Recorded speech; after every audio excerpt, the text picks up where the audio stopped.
I'm going to explain this example how to use a two-way data table and how we can use it to optimize a problem.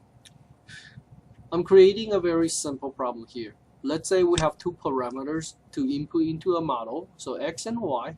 Let's say we are trying to evaluate x and y in this function. Let's say we're calculating x minus 3 squared plus y minus 2 squared. Okay, for any value of x and y, the outcome is over here. Let's say, well, for some reason, x can be any integer number between 0 and 10. Y also can be any integer number between 0 and 10. And let's say we're trying to find out what is the value of x and y such that this cell is minimized. Okay, so basically we're going to do a search, trying to plug in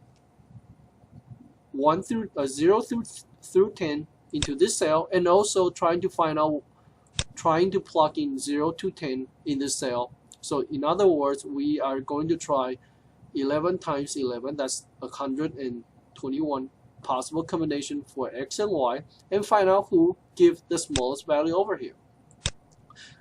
If you are a little bit math savvy, you probably can already tell the answer is x equal to 3, y equal to 2, but that's fine. Let's pretend that you don't know it and you try to use a search to find out what is the answer. Okay, so here is where we can use two-way data table. Here we use two-way data table because two ways. Two-way means that we have two inputs that can be changed. X and Y are the two inputs we're going to vary. So therefore we need a two-way data table. So let's plug in, let's say 0, 1, 2, and all the way to 10.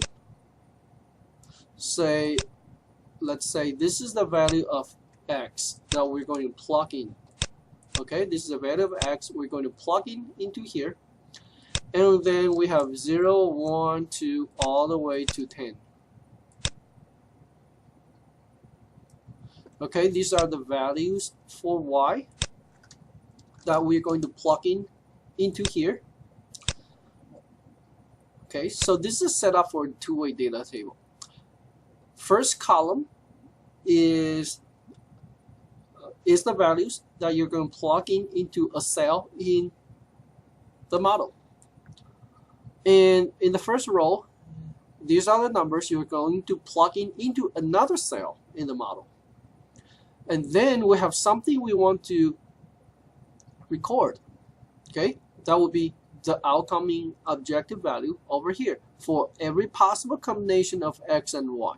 We're going to store the objective value coming out of here for any possible combination of x and y in those empty cells. Okay, so how do we tell Excel that we want to store the outcoming number over here? Well, you do this. In this corner cell, you do this. You say equal to this cell.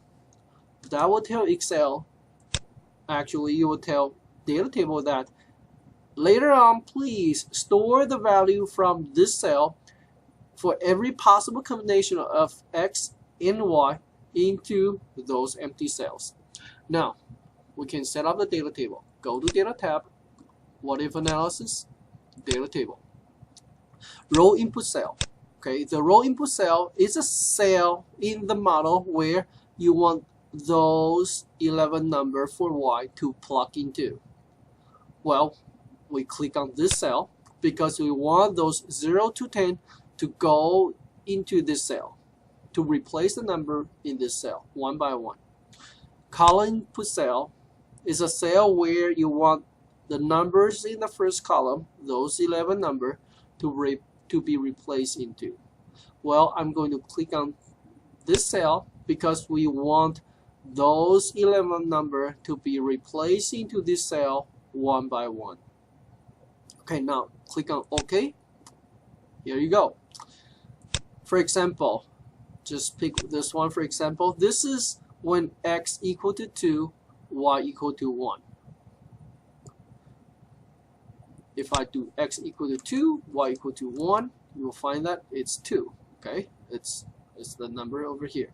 Okay, so now we have all the possible combination and you can find that the smaller objective value is at x equal to 3 and y equal to 2, as I previously said.